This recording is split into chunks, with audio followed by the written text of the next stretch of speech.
नितीन नाही मागून.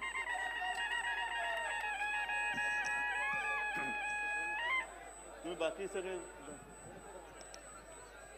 जमलेल्या माझ्या तमाम महाराष्ट्रप्रेमी बांधवांनो, भगिनी आणि मातांनो, मी आल्यानंतर पाहिलं की आम्ही सावलीत आणि तुम्ही उन्हात. तेव्हाच ठरवलं की खाली जाऊनच भाषण करायचं. हा पोलीस जरा जरा अहो ताई जरा अशा ना ताई, पोलीस ताई जरा अशा. मग साहजिकच आहे, काही जण म्हणाले की साहेब तुम्ही दिसणार नाही. म्हटलं मी दिसलो नाही तरी चालेल, पण माझं लोकांनी ऐकलं पाहिजे म्हणून मी फिरतोय. आणि जसं कोरोनाच्या काळामध्ये मी फेसबुक लाईव्ह केलं, तुम्ही सगळ्यांनी ऐकलं म्हणून आणि म्हणूनच महाराष्ट्र वाचला. आज जे काही उपटचुंब इकडे उभे राहिलेले आहेत बाकीचे सगळे, एकूणच मी भारतीय जनता पक्षाला विचारतोय, मिंद्याने तर सोडून द्या, ते गद्दारच आहेत. आज काही त्यांनी जाहिराती केल्या आहेत.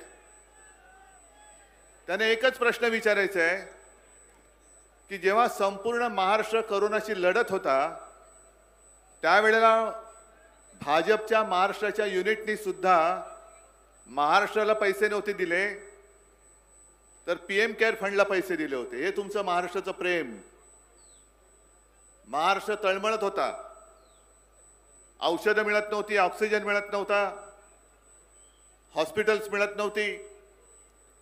आपण संपूर्ण ताकदीनिशी लढत होतो तेव्हा हे सगळे भाजपवाले पीएम केअर फंडाला पैसे देत होते. आणि घोटाळा म्हणजे एवढा घोटाळा आपल्यावरती आरोप करताना त्यांचा एक उमेदवार तिकडे पश्चिम महाराष्ट्रात उभा आहे, त्याच्यावरती आरोप आहेत. हायकोर्टाने ताशेरे मारलेत. गोरे त्याचं नाव. मृत व्यक्तींवरती ते जिवंत आहेत असं दाखवून उपचार केले आणि त्याचे पैसे हडप करणारा हा भाजपचा उमेदवार. मग माझ्याकडचे उमेदवार बघा ना, इकडे लीनाताई आहेत, नितीन तर तुमचाच आहे, आपलाच आहे, तिकडे मनोहर भोवीर आहेत, तिकडे स्नेहल जगताप आहे, मध्ये प्रसाद भोवीर आहे. हे सगळे हाकेला कधी तुम्ही हाक मारा, हाकेला ओ देणारी माणसं आहेत, धावून येणारी माणसं आहेत. मी मुद्दामून इथे आलो कारण मला गद्दाराला गाडायचंच आहे, कोणत्याही परिस्थितीत गाडायचं आहे. आणि नितीन, तुम्ही एका गोष्टीची आठवण करून दिली की मी ज्या क्षणी वर्षा सोडला आणि मी माझ्या घरी निघालो मातोश्रीला, मला तेव्हा पहिल्या प्रथम कोरोना झाला होता. डॉक्टरने सांगितलेलं एक तर ऑपरेशन झालेलं. डॉक्टर म्हणाले उद्धवजी काळजी घ्यायला पाहिजे कारण ऑपरेशन झाले, त्याच्यात कोरोना सारखा भयानक जो काही आजार आहे तो झालाय, तुम्ही जनतेत जाऊ नका. म्हटलं जनतेत जाणार नाही तर कुठे जाणार. मी निघालो, एका क्षणात वर्षा सोडला आणि मी मातोश्रीकडे निघालो. रस्त्यात तोबा गर्दी होती. अनेक जण आज सुद्धा मला सांगतात की उद्धवजी त्यावेळेला आमच्या घरातले सगळेजण रडत होते, आम्ही कोणी जेवलो नाही, आम्ही त्या रात्री झोपू शकलो नाही. हे सगळं महाराष्ट्र प्रेम मी एका बाजूला अनुभवतोय. त्याच क्षणी हा गद्दार टेबलावरती हातात दारूचा ग्लास घेऊन नाचत होता.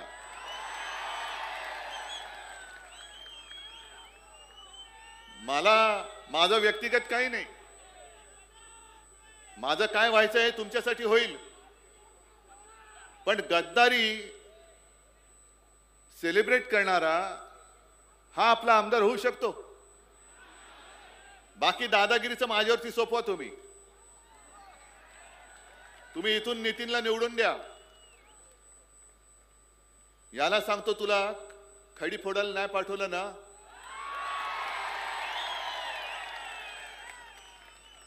कारण एक तर गद्दार, सगळा चोरीचा मामला, आपलंच नाव चोरलंय, निशाणी चोरले आणि काय मोठा हसत फोटो लावलाय. चोर तो चोर वर शिरजोर. ही मस्ती ही उतरवायची नाही तर काय डोक्यावर घेऊन फिरवायची. इकडे बाकीची जी काय कामं आता नितीन दादा तुम्हाला सांगत होता, 5 वर्ष आमदार होता, 2.5 वर्ष मी मुख्यमंत्री होतो, माझ्याकडे एकही कुठल्या इथलं विकासाचं काम घेऊन आलं नाही. 2.5 वर्ष झाल्यानंतर यांनी गद्दारी करून सरकार पाडलं, खोके घेऊन तिकडे गेला, म्हणजे जनतेला धोके आणि स्वतःला खोके. खोके घेऊन तिकडे गेल्यानंतर ठीक आहे, माझ्यावरती आरोप करा, पण मग 2.5 वर्षामध्ये या कर्जत विधानसभा मतदार क्षेत्रामध्ये किती विकास कामं केली, काय हिशोब आहे? कॉन्ट्रॅक्ट खूप दिली गेली. संपूर्ण महाराष्ट्रभर जिथे जिथे गद्दारी झाले तिथे तिथे मी पाहतोय कॉन्ट्रॅक्ट खूप दिले गेलेत. पैसा दिला गेलाय, सरकारच्या तिजोरीतून पैसा दिला गेलाय, पण तो खालपर्यंत आलेलाच नाही. मग कोणी खाल्ला हा पैसा? 50 खोक्यात आहे ना सुट्टे पैसे झालेले आहेत. 50 खोक्याचं काय कौतुक सांगताय? 50 खोके तर असे सुट्टे पैसे आहेत. हजारो कोटींनी यांनी महाराष्ट्र लुटलेला आहे, महाराष्ट्र लुबाडलेला आहे. आज लीनाताई आपल्या सोबत उभ्या आहेत तिकडे पनवेल मधून. कशासाठी उभ्या आहेत? का या सगळ्यांच्या घरी वेळ जात नाही म्हणून विधानसभेत जायचे? जसा नितीन तुमच्यासाठी लढतोय, खरं म्हटलं तर निवडणूक जवळ आल्यानंतर आणखीन काही आले होते पैसेवाले, साहेब आम्हाला उमेदवारी द्या, आम्हाला उमेदवारी द्या. माझ्याकडे पैसा कोण किती होतो याला किंमत नाही, निष्ठेने हातामध्ये भगवा कोण धरतो याला मी किंमत देतो. आणि या नितीनकडे कदाचित त्यांचे एवढे पैसे नसतील, तिकडे पैशाचा महापूर आहे, पैशाचा धबधबा आहे, पण या पैशाच्या महापुरामध्ये तुम्ही तुमच्या निष्ठेचा खडक वाहून देणार आहात का? का पहाडासारखे उभे आहात किती महापूर येऊ दे? आणि महापूर येतो आणि जातो. आता पैशांचा बाहेर येईल. पैसे देऊन मत विकत घेणारी ही अवलाद महाराष्ट्राला काय सुख देणार, काय समाधान देणार? आणि पैसे आता देतील आणि सगळीकडे होर्डिंग लागलेत. तुमच्याकडे लागलेत का? काम काय केले, काम भारी लागले, केले काम भारी, लुटले तिजोरी, केले गद्दारी, पुढे लाचारी. काय नाही, घरी म्हणजे गुवाहाटीला पाठवून द्या, गुवाहाटीला द्या पाठवून. या लीनाताईंना सुद्धा सांगतोय की लीनाताई तुम्हाला सुद्धा खास धन्यवाद देतो की अगदी शेवटच्या क्षणी मी यांना उमेदवारी दिली आणि त्यांनी सांगितलं की उद्धवजी मी नक्की उमेदवार राहीन, निवडून पण येईन, पण मला मी ज्या लोकांसाठी लढते, ज्या कामासाठी लढते ती त्यांनी मला लिहूनच दिलेली आहे की सरकार आल्यावरती दुसऱ्याच दिवशी मालमत्ता म्हणजे पनवेलमध्ये मालमत्ता करावर लावलेली 100% शास्ती व्याज माफी करणार. हवी की नको माफी पनवेलकरांनी ठरवायचंय. लीनाताई ओरडते, लीनाताई भांडते, लीनाताई आंदोलन करते, पण ज्यांच्यासाठी ह्या लीनाताई झगडतायत त्या लोकांना ही मागणी मान्य करून घ्यायची असेल तर लीनाताईंना मत देतील. पुढची सुद्धा जी आहे की सिडको आणि महानगरपालिका दोघांकडून लागलेला डबल टॅक्स माफ करणार. खरं म्हणजे हे खरं आपण कर्जतमध्ये आहोत, पण पनवेलकरांना दाखवा जरा. मी कृपा करून सांगेन चॅनलवाल्यांना की हे पनवेलकरांना पण दाखवा की काय काय आम्ही करणार आहोत.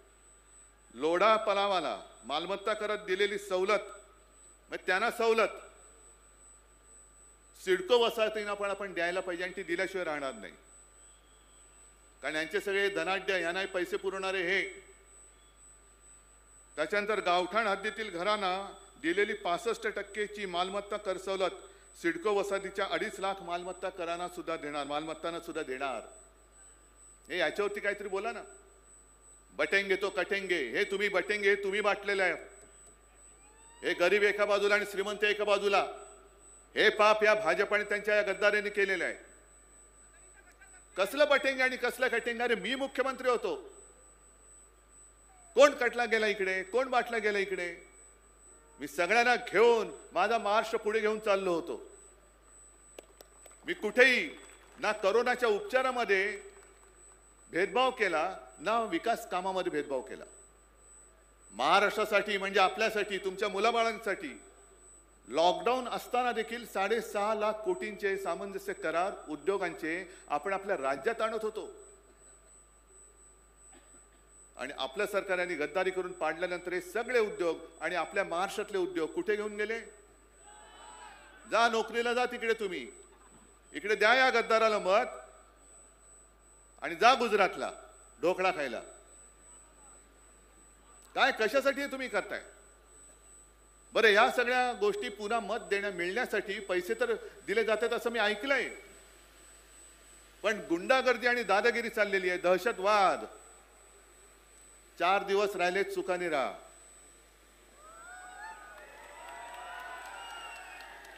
4 दिवस राहिलेत, भोगून घे. नंतर तुला कधीही विधान भवनाचं दार बघायला मिळणार नाही आहे. आणि मग गावामध्ये नीट फिरायचं असेल तर मस्ती सोड आणि नम्रतेने वाग. कारण जर का आता तू दादागिरी केलीस आणि केवळ शिवसेनाच नाही तर महाविकास आघाडीच्या कोणत्याही कार्यकर्त्याला छळण्याचा प्रयत्न केला तर 23 तारखेनंतर महाविकास आघाडीचं सरकार आहे आणि हे सगळे गद्दार आहेत. बघून घेऊया काय करायचं ते. या ज्या काही आपण 4 जागा दिल्यात, मी आपले काँग्रेसचे कुठे गेले त्यांना खास धन्यवाद देतोय.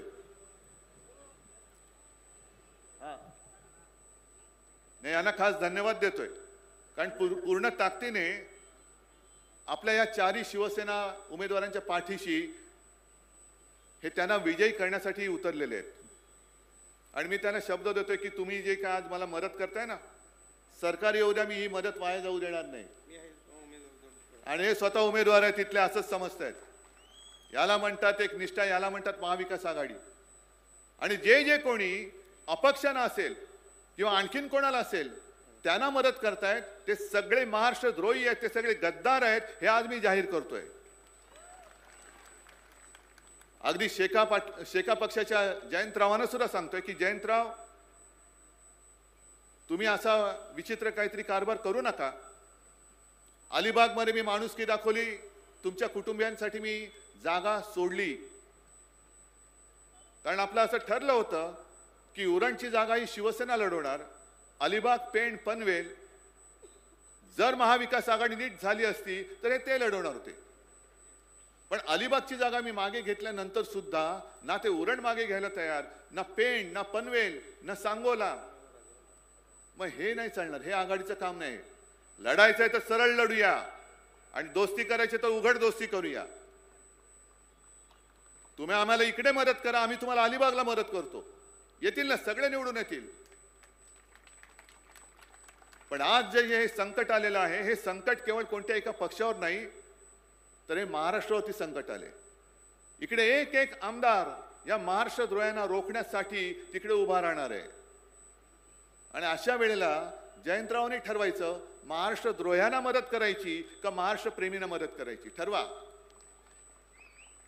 आणि अपक्ष सुद्धा जे उभे राहिलेत त्यांना सुद्धा सांगतोय की तुम्ही उगाच सुपारी घेऊन येऊ नका, कारण तुम्ही घेतलेली सुपारी कातराला हे कर्जतवाले खंबीर आहेत, उरणवाले खंबीर आहेत, पेण पनवेलवाले खंबीर आहेत. सुपारी घेऊन पैशाचा तमाशा करू नका, कारण गद्दार जरी विकला गेला तरी माझा कर्जतकर विकला गेलेला नाही, जाऊ शकत नाही. कारण तो जर विकला गेला असता तर या भर उन्हामध्ये सकाळपासून माझी वाट बघत इकडे हा थांबलाच नसता, आल्याच नसते, या माता भगिनी सुद्धा आल्या नसत्या, नाही हे बांधव इकडे आले असते. काय हे घेऊ शकत नाहीत खोके? ज्यांनी खोके घेतले ते तुम्हाला काय आमिषे दिलेले नाहीत त्यांनी. पण तुम्हाला माहितीये की जो स्वतःच्या पक्षाशी गद्दारी करतो, ज्याला तुम्ही गेल्या वेळेला माझ्याचमुळे मत दिलं होतं, तो आपल्याशी गद्दारी करू शकतो, तो उद्या तुमचं काय सगळं आयुष्य सुजलाम सुफलाम करू शकतो, असा विश्वास आहे तुम्हाला? ज्या काही गोष्टी आपण वचननामेत दिलेल्या आहेत, मुलींप्रमाणे मुलांना मोफत शिक्षण मी करून दाखवणार. महिलांना ज्या ज्या सरकारी बस सेवा आहेत त्या सगळ्या सरकारी बस सेवेमधून मोफत प्रवास मी देऊन दाखवणार. शेतकऱ्यांना पुन्हा कर्जमुक्त मी करून दाखवणार. अगदी इकडे जरी नसलं तरी मराठवाडा आणि इतरत्र जो काय आहे विदर्भ बाकीचा भाग, सोयाबीनला 7,000 रुपये हमी भाव मी देऊन दाखवणार आहे. 25 लाख पर्यंत कॅशलेस मेडिकल सेवा ही आपण देणार आहोत. सरकारी कर्मचाऱ्यांना जुनी पेन्शन योजना ही आपण लागू करून देणार आहोत. कितीतरी गोष्टी करायच्या आहेत, उद्योगधंदे इकडे आणायचे आहेत. आता मी हेलिकॉप्टरने येताना बघितलं की प्रचंड मोठा एअरपोर्ट होतोय.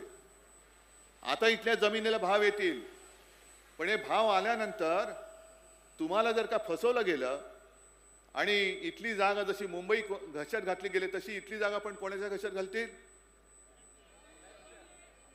कोणाच्या? जरा मोठ्याने बोला ना, तुम्हाला कळले की नाही? आले ना? हे अदानीचं भूत तुम्हाला दिसायला लागले की नाही? काय करणार तुम्ही? तुमच्या 7/12वर लिहून टाकलं अदानीचं नाव, कोणाकडे दाद मागणार? आणि तेव्हा जर का हे गद्दार बूट चाटे हे त्यांचे बूट चाटत बसले तर तुम्हाला न्याय कोण देणार? मग तुम्हाला इथे रोजगार हवेत की नको आहेत?